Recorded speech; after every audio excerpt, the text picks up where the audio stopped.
Hello, good morning, all of you. Now, ID current testing. We had discussed in the previous video what is the working of AD current testing. Now, we are going to study about the basic terms associated with the AD current testing. The first one is the Ohm's law.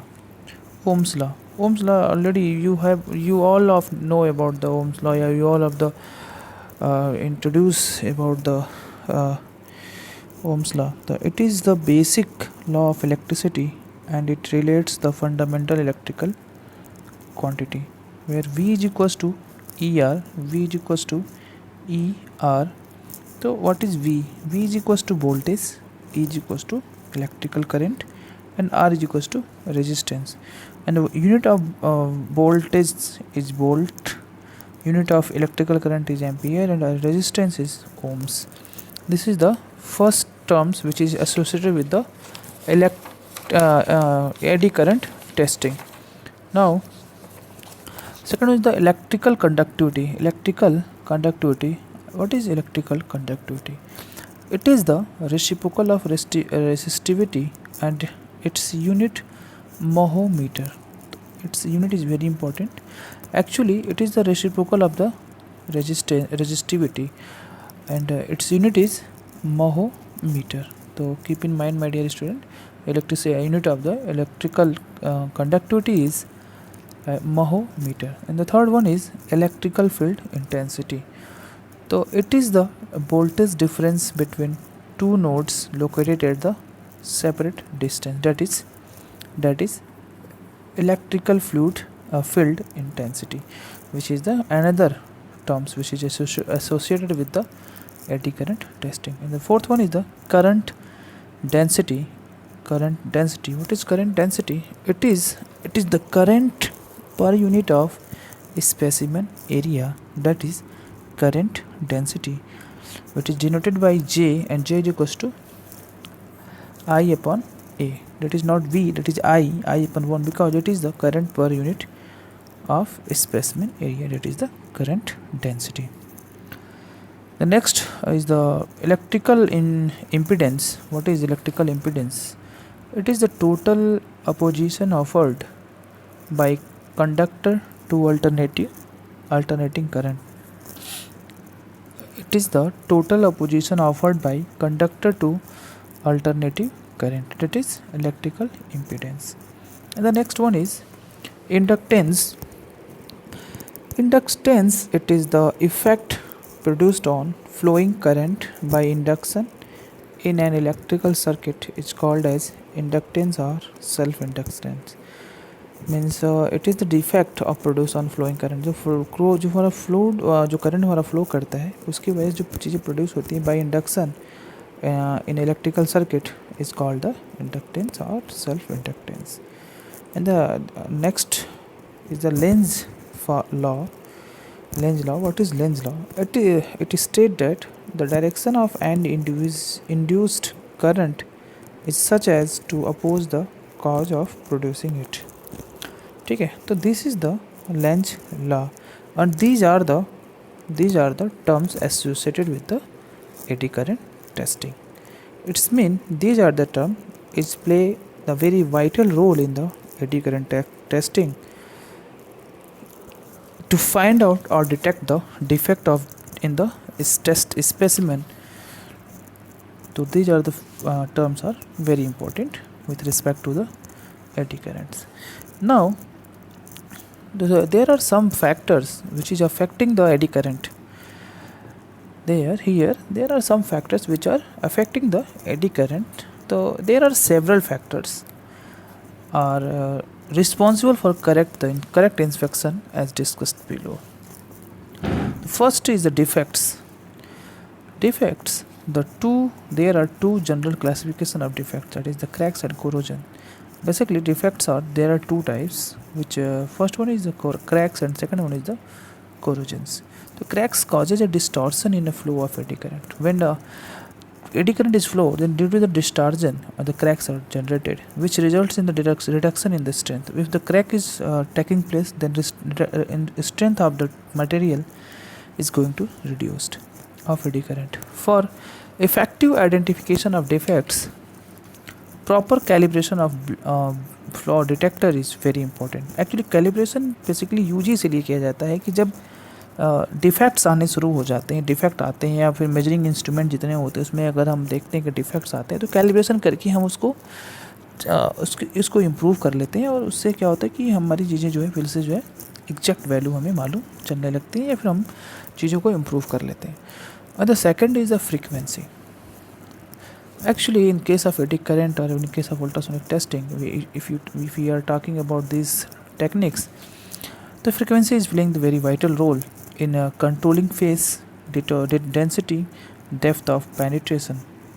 For detecting subsurface discontinuous, low frequency is required. If we are going to detect the detecting the defects for subsurface discontinuity, then for low frequency is required, and for surface breaking discontinuity high frequency is required. So my dear student, keep in mind, if you are going to detect the subsurface discontinuity, low frequency is required, but if you going for the simple surface breaking discontinuity, then we require high frequency. Okay. And the next is geometry. Any change in thickness of material will affect the flow of eddy current. Hence, geometry of any test specimen may help in measuring its thickness. Means geometry of any object is very important, playing a very important role. So what are the thickness? What is the change in the thickness? What is the flow of eddy current? Hence, geometry any test specimen may help in measuring its thickness.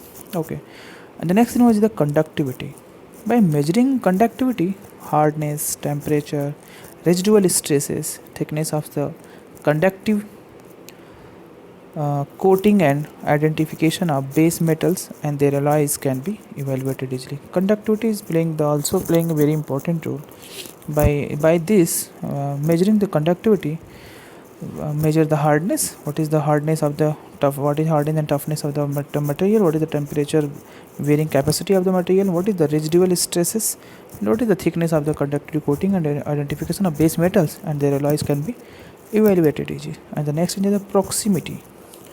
What is this?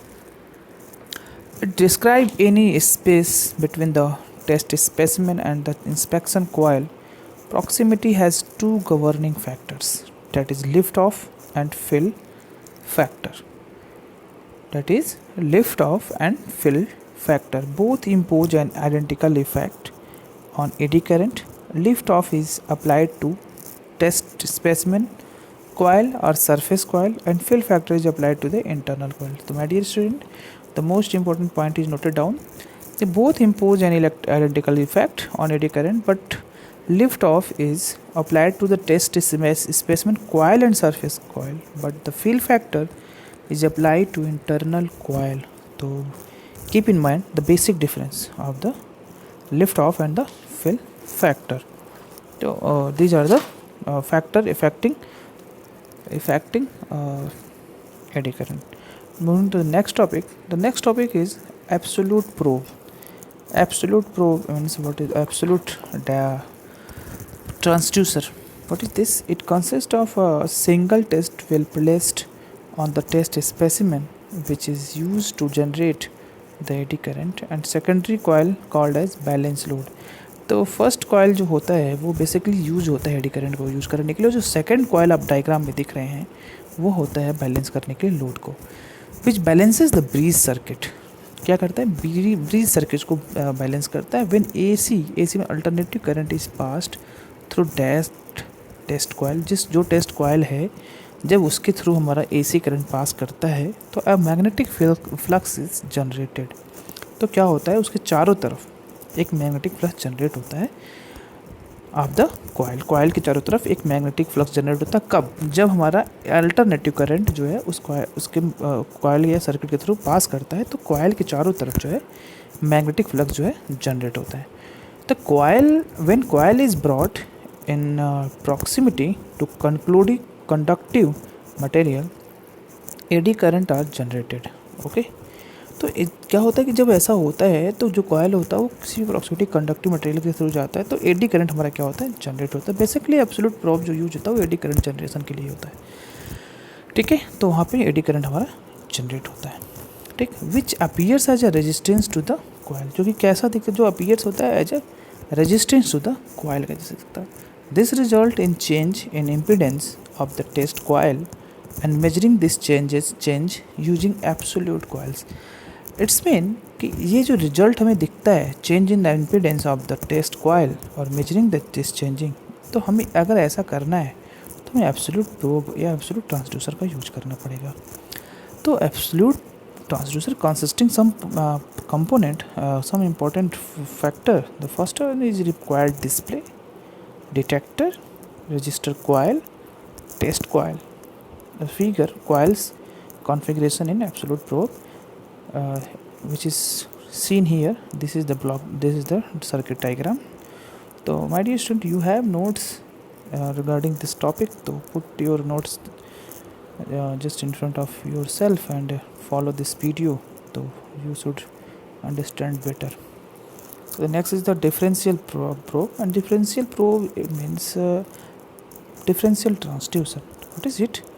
It consists of two active coils coupled to the test specimen, with one portion of the test specimen being compared to the another portion. मतलब हम क्या करते हैं, इसमें दो active coils लगाते हैं। पीछे ऊपर में क्या एक था, अभी इसमें दो एक्टिव कॉइल लगाते हैं और एक को क्या करते हैं, एक स्पेसिमेन को टेस्ट करते हैं, दूसरे पोर्शन को टेस्ट करके इसको कंपेयर करते हैं।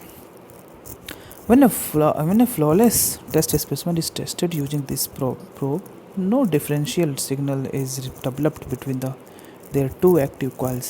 When one coil is overflowed part of the test specimen, other one is overflowed part of the same test specimen. मतलब अगर हमारा एक coil जो specimen जो टेस्टिंग बताता है, सिमिलरली हमारा जो है दूसरा जो है फॉलो भी उसी को फॉलो करता है, कोई डिफरेंस उसमें नहीं आता है। The disadvantage of this type of probe is that it can only display the ends of long defects, but are insensitive to gradual defects, and also the signals produced by the probes are very difficult to interrupt. It is very difficult device. So here is the circuit diagram where they involve the detector, display, and the reference coil and test coil, and R1 and R2, the both are the resistors which are connected in the parallel. So this is the coil configuration in differential probe. The next one is the surface probe. What is this? It consists of a coil of very fine wire encased in a protective housing used for scanning a material surface. Most of the surface probes are either bobbin wound or by type or horseshoe type. In bobbin wound type probe, the coil wound up such that the axis of coil is perpendicular to the surface of the test specimen. This coil configuration to the surface of defects which is perpendicular to the surface, they are insensitive to planar defects. For planar defects, horseshoes or gap type of rows. So my dear student, you have the notes and you all go through it. So this is, and here is the bobbin wound surface coil and the horseshoes. The board diagram you noted down. So these are the apps. These are the techniques which is with the help of these techniques we produce the AD current generation, right? So this is the, and now the next topic is relay inspection by AD current testing method. So this is the topic which is related to the AD current testing. So what is this? In a railway system, basically it is used in the railway because the rail inspection, so this technique is used to identify the defects in the railway. So in railway system, safety and reliability totally depends on of the defect force critical component. Since from the beginning of development of railways, they are always a failure due to the presence of surface and subsurface defects. Some defects in the railways are actually क्या है कि with the help of eddy current testing, it is very useful in the railway in the field of railway, because we can't they are always failure, they are always getting failure due to the presence of surface and subsurface defects. So with the help of eddy current we can easily find out the surface and subsurface defect. So it is very useful. Eddy current testing is very useful in the field of railway to find out the surface and subsurface defects in the railway. So there are some defects in railway arch. First one is gauge phase corner. It is originated at a rail head due to the high strain generated after extensive pressure on the curved surface of the rail and wheels. Figure defect and the gauge of the friction. Second is the tonnage leaping defects. It is the result of existing cracks due to the frequent movement of high speed trains. Their existing cracks will grow bigger and get transformed into a lip just below the surface of rail. So this is the tonnage leaping defect. And next is the bolt hole crack. It is a result of extension of hole drilled into a rail for attaching two or rails via fist plate due to excessive pressure impacted by high speed trains. Hole get enlarged and may result in detachment of fist plates and a big accident. So this is the figure where is a bolt hole crack and bolt hole. And the next one is wheel burn. It is originated due to the friction between rail and wheels when slipping of wheels taking place or when brake is applied. This friction produces heat and result in a change in a microstructure of the rail. They are creating many creates the crack, and the foot cracks, it occurs at the foot of the rail. Here is the figure of the wheel burn and the foot cracked. What are the advantage with the high sensitivity? Even the smallest surface defects can be detected. It can be used at a very high speed. So my dear student, so these are the